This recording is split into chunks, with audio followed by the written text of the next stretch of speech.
Achava-me eu diante dos guichês do London Bank à espera de que o pagador gritasse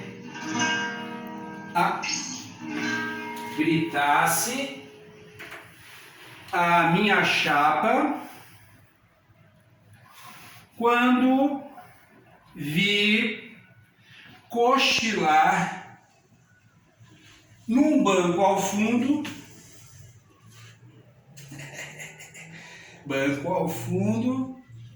certo corretor de negócios meu conhecido. Fui-me a ele,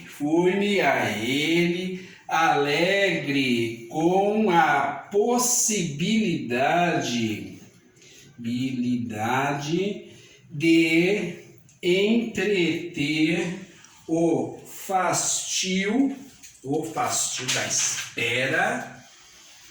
da espera com uns dedos de prosa amiga. Miss Jane vai odiar isso. E vamos acabar com essa história de escrever o livro.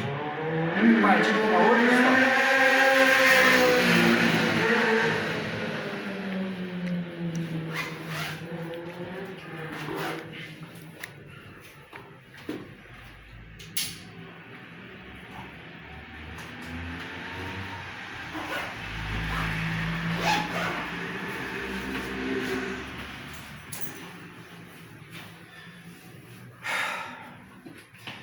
Meu nome é Ayrton Lobo e eu trabalhava na Sapato e Cia. Meu sonho era ter um automóvel Ford. Economizei durante anos e anos, até que enfim realizei o meu desejo. E eu corria pelas ruas, gritando para os pobres pedestres: arreda! Arreda! Fom, fom! E tocava a buzina claxon. Eu recebi até um aumento, afinal de contas eu era agora um rodante. Incumbido de fazer um serviço numa cidade próxima, a qual eu poderia ir até essa cidade de trem. Não, mas eu fui com o meu automóvel, é claro. E estava eu lá na estrada, 60 por hora, velocidade máxima.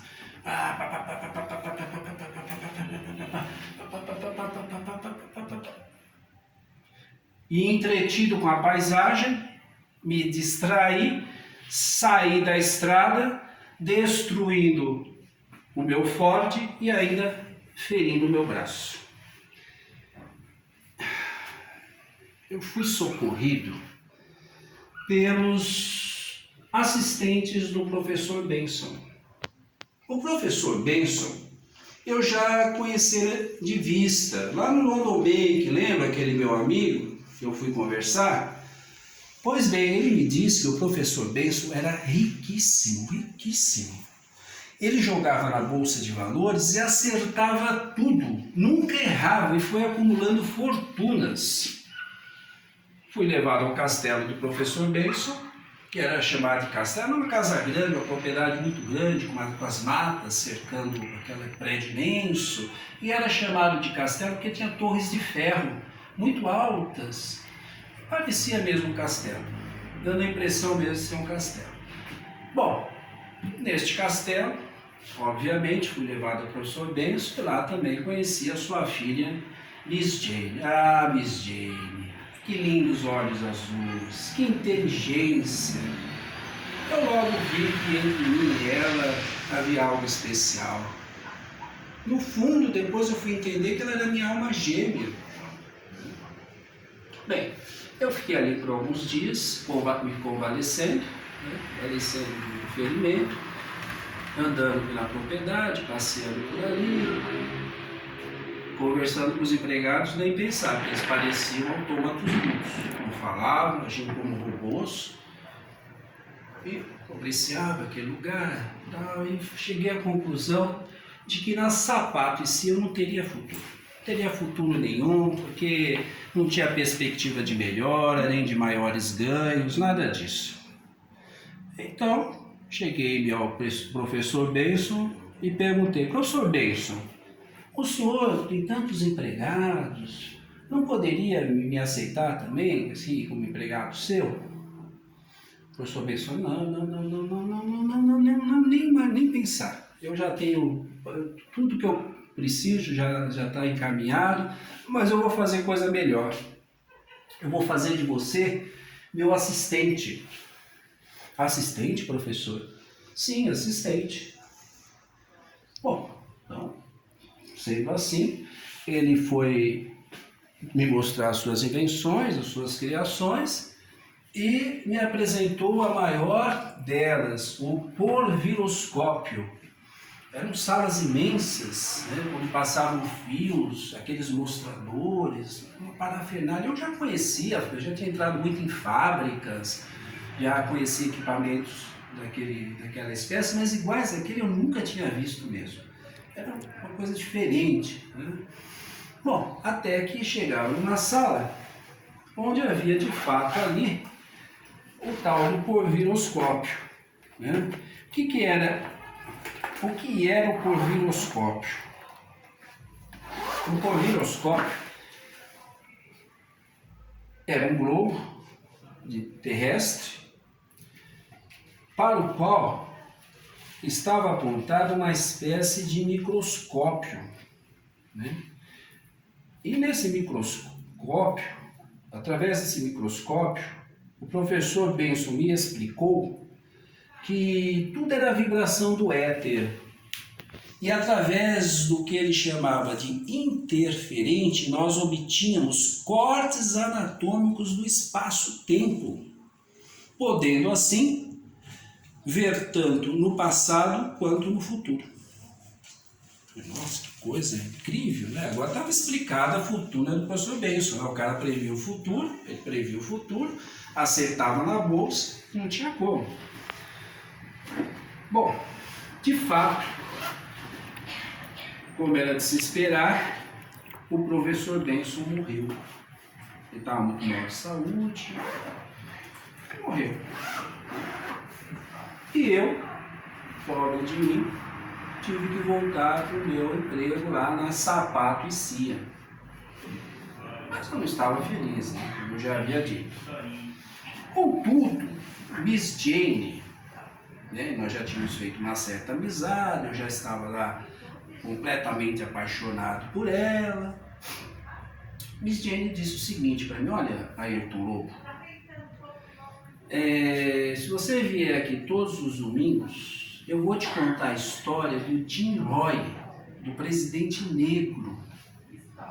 Presidente Negro, Miss Jane? Sim, Miss Jane. Sim, o Jim Roy, que foi eleito no ano de 2228 nos Estados Unidos.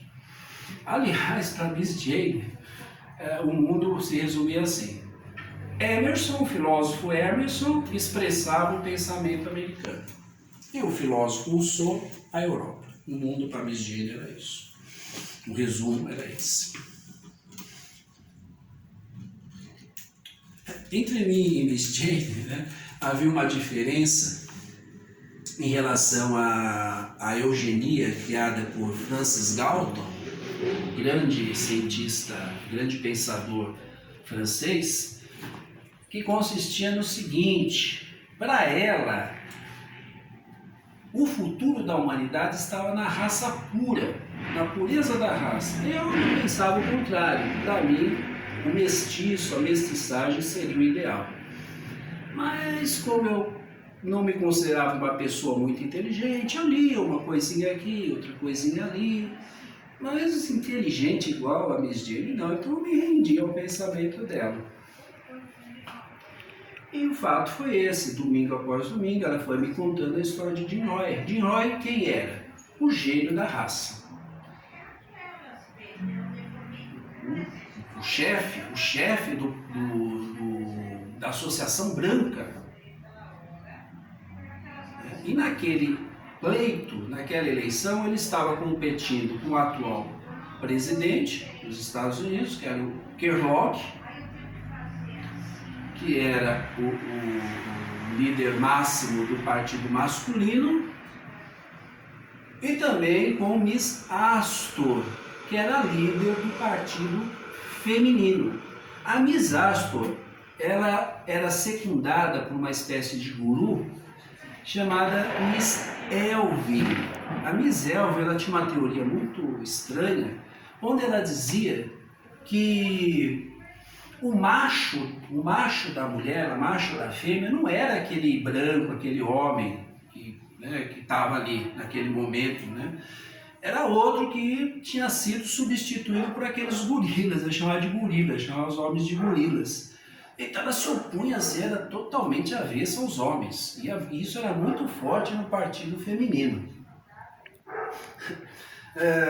Bom, tanto o Kellogg, né, o presidente Kellogg, quanto a Miss Astor tentaram o apoio de Jim Roy, porque até então os negros sempre votaram ou no partido masculino ou no partido feminino, nunca votaram nos próprios negros. Então era quase certo que ele apoiaria um dos dois, e os dois achavam que o Jim Roy apoiaria eles, um dos dois, né? Só que não foi assim. Quando o Jim Roy percebeu essa divisão entre os brancos, o que ele fez? Ele orientou os negros a votarem nele e venceu a eleição. Aí foi um desespero, um Deus nos acuda. O que nós faremos agora? Não é possível, vamos deixar o Jim Roy assumir? Convocaram a Convenção Branca, que aliás muito diferente da Convenção da Revolução Francesa de 1789, que foi uma balbúrdia, uma baderna, nada disso. A Convenção Branca ordeira, silenciosa, tranquila, educada, consistia nas seis maiores figuras, os expoentes da sociedade americana. E quem eram eles? George Agor, chefe das indústrias, morador de Detroit e chefe das indústrias de bonecas falantes. John Perkins, morador de Hudson, comerciante de peles de lontras brancas. Armsworth, diretor do Banco Universal. John Leland, criador da puericultura estética. John Dudley, aliás, o que vai depois aplicar, vocês já vão entender. O John Dudley, ele era o pai da cor número 8, e autor de 72 invenções. E por último, Dorian Davis, poeta de um único soneto, causando polêmica nacional em torno do quarto verso. Então, nessa convenção, né, John Dudley propôs o seguinte: vamos esterilizar os negros através dos raios ômega. O que nós faremos? Lançaremos um produto, que essa era a invenção 73, um produto para alisar os cabelos. Os negros adeririam àquilo tranquilamente. Por quê? Porque os negros, na esperança de amenizar aquele enorme preconceito dos brancos, que não tinha nenhuma razão mais de ser, se é que existe razão para existir o preconceito, porque tendo todos iguais, e graças à eugenia, todos tinham o mesmo grau de inteligência, o mesmo grau de beleza, não havia problemas econômicos. Então não havia assim um pretexto, o negro é pior nisso, o branco é melhor. Não tinha, todos tinham sido muito igualados nas suas características, graças à eugenia. Mas o preconceito irracional entre brancos e negros levava qual era a grande questão política? Os brancos queriam enviar os negros para o vale do rio Amazonas e só não faziam porque havia uma lei que proibia. Já Jim Roy, como não era possível uma conciliação entre brancos e negros, o que ele propunha? Uma divisão do país. Vamos dividir o país entre norte e sul, né? O norte para os brancos, o sul para os negros, está tudo resolvido. Essa era a solução de nós. Mas os brancos, na sua irracionalidade, no seu preconceito sem fundamento algum, resolveram esterilizar os negros. E assim foi feito. Quando o próprio presidente Kellogg, aliás, tem um detalhe que é muito interessante. Existia em Psychical Corporation. O que era a Psychical Corporation? Eles publicaram um jornal intitulado Intermundane Herald. Intermundane Herald. O que era o Intermundane Herald? Era um jornal onde os espíritos, os mortos, podiam se comunicar escrevendo tranquilamente com os vivos e falar até através da radiola, que na época era radiola, né? Radiola. Existia até isso na época. Né? Bom, foi feito, o presidente Kellogg foi lá comunicar ao Jim Roy, que ele, aliás, respeitava muito. O Jim Roy é uma figura imponente, hiper inteligente, uma figura de uma moral ilibada, que chegou no Jim Roy e falou: Jim Roy, você foi eleito, mas não vai levar. Não, mas por quê? Porque a sua raça foi toda, aliás, os negros já não eram nem mais negros, né? Eles já haviam até se despigmentado nessa esperança de amenizar o preconceito. Não sei se eu já disse isso.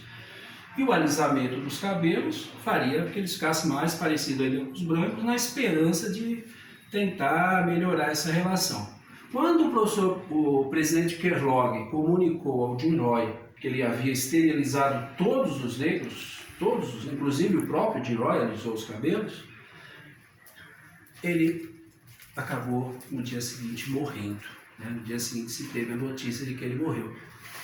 Aliás, né, é interessante que em 2228, quando se desse a eleição, as pessoas não iam na urna votar, não. Elas votavam em casa, de casa mesmo. E o resultado elas recebiam em casa, também o resultado saía num painel luminoso, né, grande, escrito, além de elas receberem em casa. Né, esse detalhe. Bom, Jim Roy morreu. Né, e com isso, houve uma nova eleição, na qual o presidente Kellogg venceu. Aliás, o Kellogg já acabou se casando com a Miss Astor. Eram inimigos mortais e acabaram se casando. Né? Muito interessante isso. E Jim Roy morreu. Quando Miss Jane me propôs escrever essa história, né, todo domingo eu ia lá para ela me contar essa história, no primeiro domingo, né, que ela começou, que ela me deu os primeiros detalhes da história, eu corri para minha casa, eu comprei uma resma de papel, cheguei em casa e pus me escrever igual um doido, assim, mais ou menos, foi assim. Eu queria ter um estilo, então o que eu fiz? Né?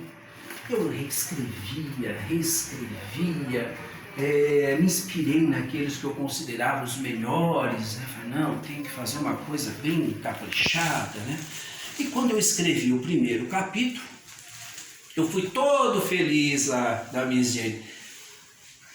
Já fiz o primeiro capítulo, Miss Jane, toda alegre, né?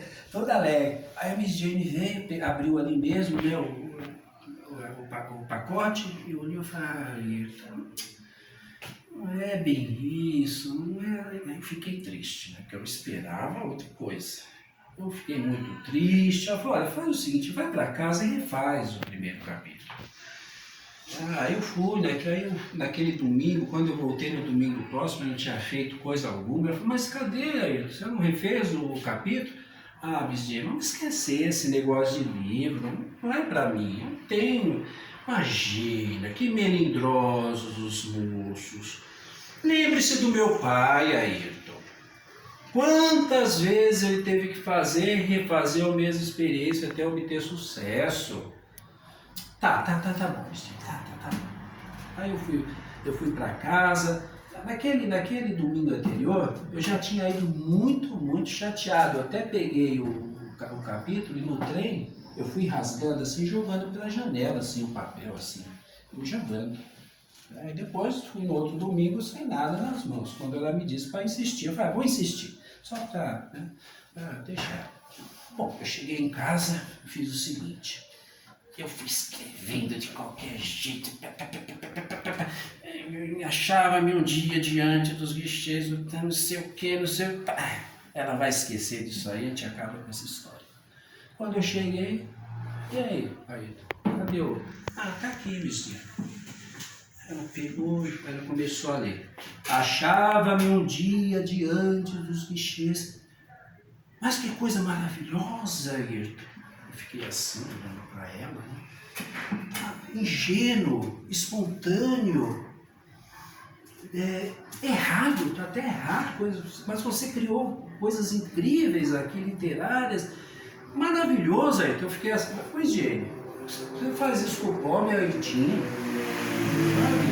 você tá me manipulando, Miss Gênio. Ô, minha amiga, não, Ayrton, eu seria incapaz disso, eu seria incapaz de expressar uma opinião que não fosse a minha de fato. Continue a escrever um livro desse mesmo jeito, e eu vou ajudar você a publicar o livro e você vai ver como é que vai dar certo.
O Beijo de Barrymore.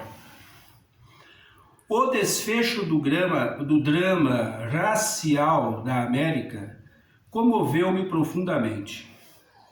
Não ter futuro, acabar, que torturante a sensação dessa massa de 100 milhões de criaturas assim amputadas do seu porvir.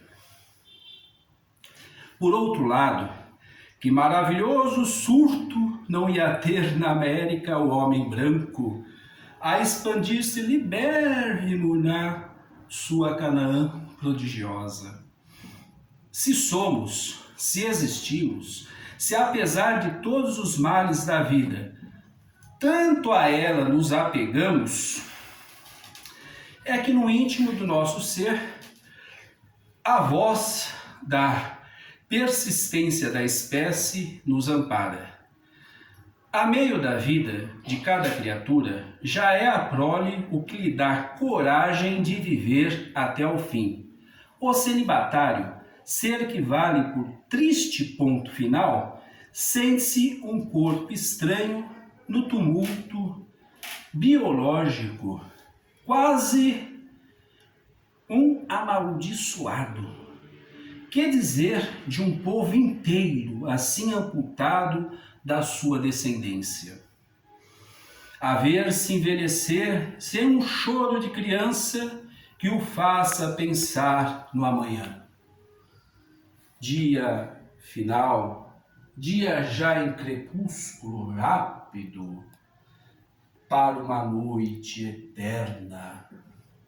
Fosse eu um filósofo e teria ali matéria para esmoer o cérebro, no imaginar e reimaginar a infinita maravilha do formidando quadro.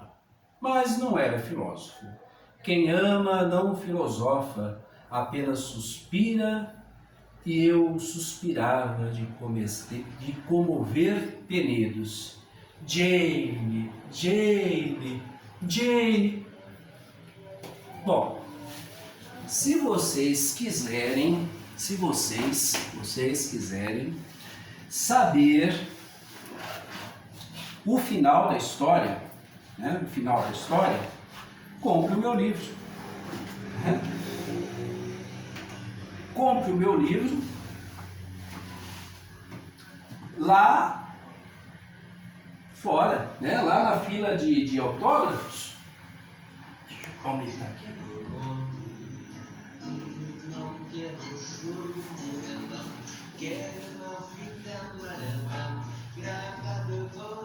Vocês comprem meu livro lá na fila de autógrafos. Eu espero vocês. Tá? Ó, o Presidente Negro, Ayrton Lobo. Bye bye, bye bye.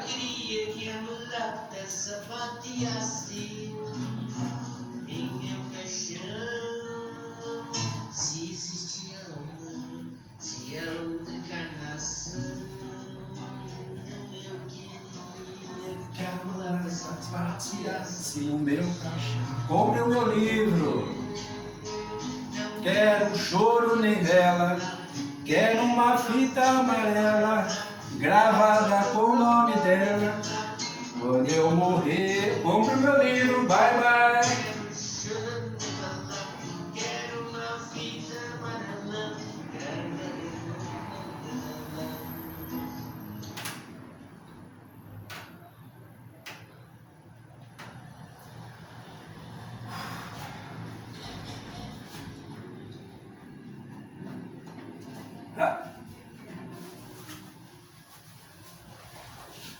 Achei as minhas meias.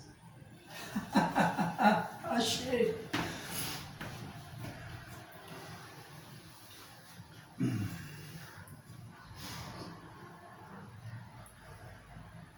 Onde?